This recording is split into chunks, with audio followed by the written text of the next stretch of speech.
Hello, you join me on the inside of my Land Rover Defender, and on this episode we're going to be replacing the indicator stalk which failed on a recent trip to the North York moors. Unfortunately, the dipped headlights are not working on the switch, and last night, with the aid of an electrician friend of mine, I managed to narrow down this to be the indicator stalk itself. Thankfully, as this switch is not that old, being only installed in August last year, it still has some of warranty left on it, and it's going to be returned later this evening for a replacement. Now, one of the more challenging things that I found with my Defender was the removal of the steering wheel. I managed to do this earlier today, but I didn't capture it on film, unfortunately. The best video which helped me though, I have put in the video description below, so please check that out because it was probably one of the best videos. Right, so let's crack on and get the indicator assembly removed. So once the steering wheel and plastic shroud are removed, the next thing you're going to want to do is make sure all three of the modular sockets are disconnected. There is one for the main headlight on the left, there's one for the indicator stalk and one for the wiper stalk on the right. In my video though, the light switch has already been disconnected and removed from the assembly. And now we can also remove the steering wheel nut. I just placed it here earlier for safekeeping after removing the steering wheel, so just move this to a safe place along with the washer as well.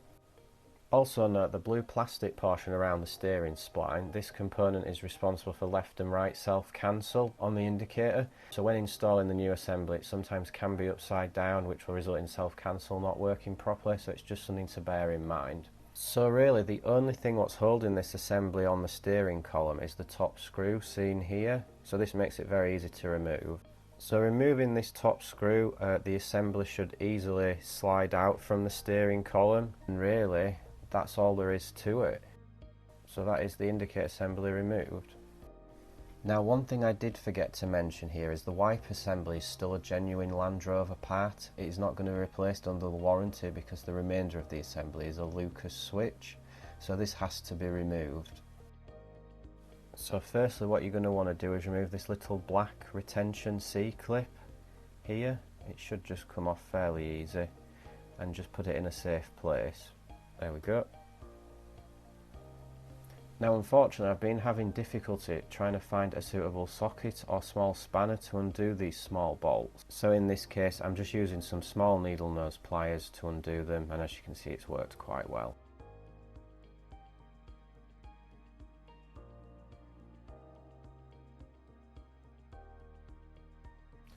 And that is the assembly removed, and just for good measure I would put the bolts and the C-clip back on, ready to be reattached into the new assembly.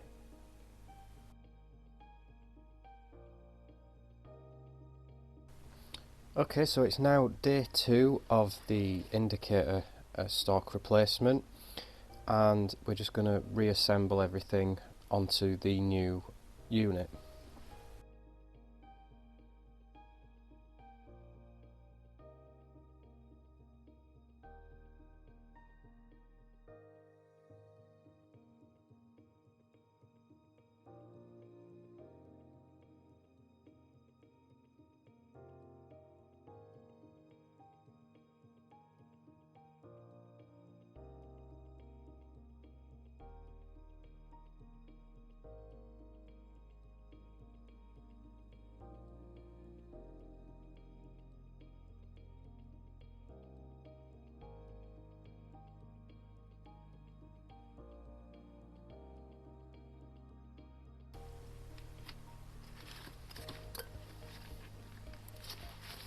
That's that done, and now we're just going to make sure the orientation for the self-cancel is the right way. Now what you need to make sure of is, it's going to be quite difficult to see on camera. I'm hoping it'll focus. What you will see though on yours is there's a blue arrow here on the moulded plastic. It's very difficult to see on camera. It's like a small triangle, and it needs to be on the left hand side for the self-cancel to work properly. If it's not, it won't work quite right, and I think it'll cancel prematurely. Okay, what we're going to do now is put the assembly back onto the steering column. So let's do that.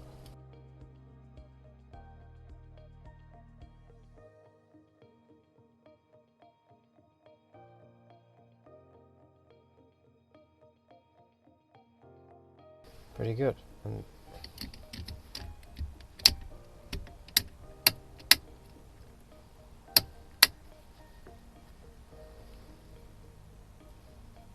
so now it's just a case of connecting everything back up.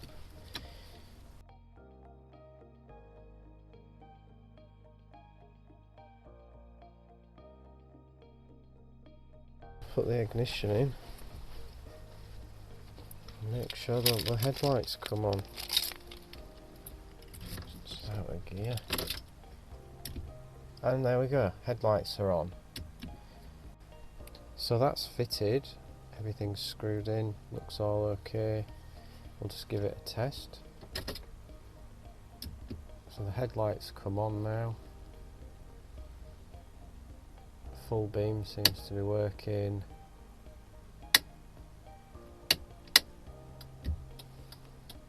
Indicators back working. All looking good. So what we're going to do now is fit the wheel back onto it. So let's try and get the marker lined up.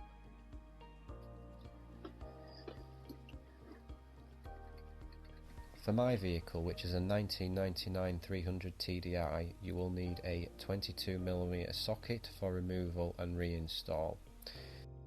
This vehicle also has a less common 36 spline wheel, most Defenders are 48. I think that's it.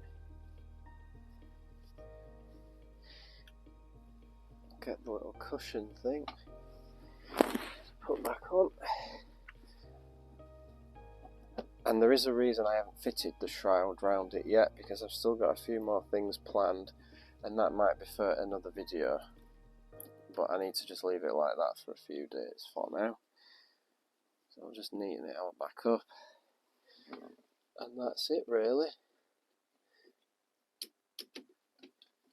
Okay, thanks for watching.